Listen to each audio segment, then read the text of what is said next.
Okay, so curve has equation y equals x squared minus 6x plus 8.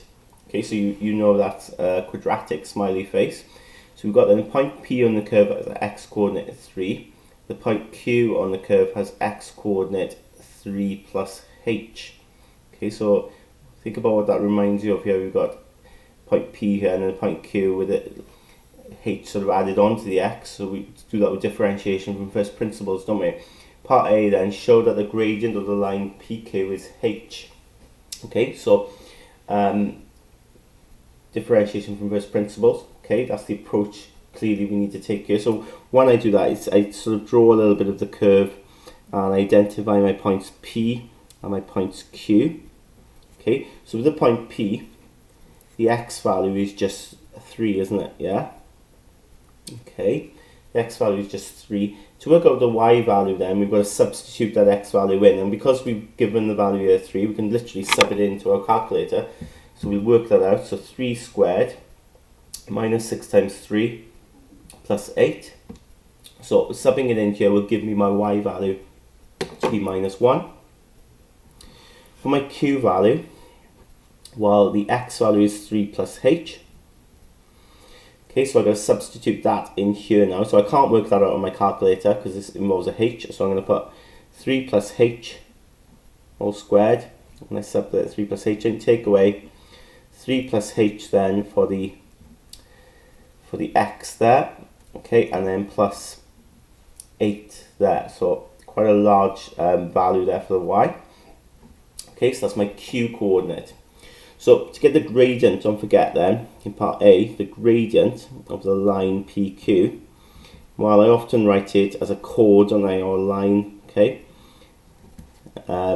Because quite simply, we join these up here and we work out that gradient there, yeah?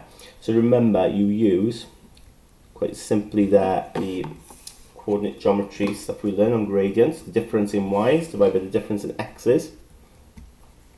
So we get y2, which is all of this here, yeah? Take away y1, which is all of this. So it's good to sort of identify this. Maybe this is my x2, y2 here, and this will be my x1, y1 here. So we plug all that in to work out the gradient of line PQ. Okay, so this is going to be quite a large line here. So my y2 will be all of this.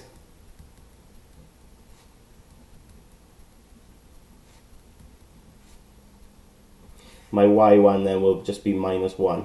Okay, so bear in mind I'm taking away y1. Okay, so we're taking away this, which is minus 1, so we end up with 2 negatives there. On the bottom then, x2, which is 3 plus h, take away then x1, which is 3, and as with differentiation from first principles, they always cancel out. So on the next line then, we start simplifying. We'll maybe write that bracket out there twice before we expand it, because this bracket's squared, isn't it? Multiply out here, so minus 6 times 3 is minus 18, minus 6 times h is minus 6h, got plus 8 there, and minus 1 becomes plus 1. On the bottom then we've got h, so we'll expand then using FOIL here, so the first, let's just draw a line first. So first, 3 times 3 is 9, outers is 3h, inners is 3h, so that makes me 6h. Last then, h times h is h squared, take away 18, take away 6h, 8 and 1 is 9, okay, all over h. And what you'll find then is, that 6h cancels with that minus 6h, okay, and notice then you've got 9, plus 9 there makes 18, but you've got a minus 18 in here, so that becomes 0. So you're left with h squared over h, which gives me the answer that they want, which is h. Okay, so we're done.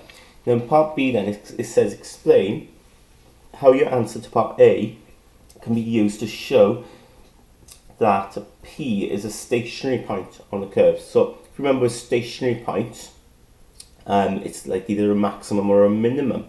Okay, so they say in here my point P is actually a stationary point, so actually maximum or minimum. So what we'll do is we'll actually work out what the gradient is at P, okay? That's the idea here. In other words, right, we'll work out when x is 3, we'll work out what dy by dx is, and hopefully we'll work it out to be 0, yeah, because for a stationary point dy dx will equal to be 0. Let's think about what happens.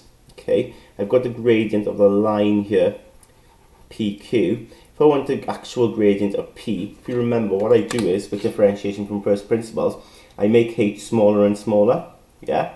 We make h smaller and smaller so that the point Q, okay, gets closer and closer to P, okay?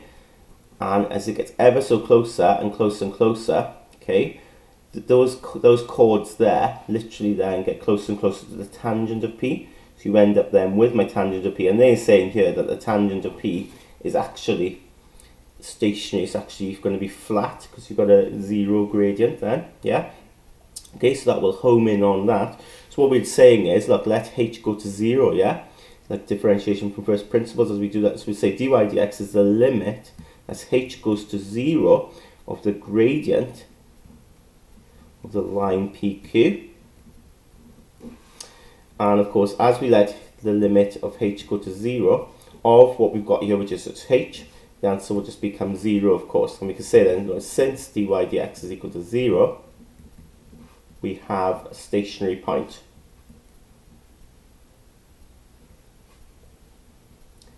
At x equals 3.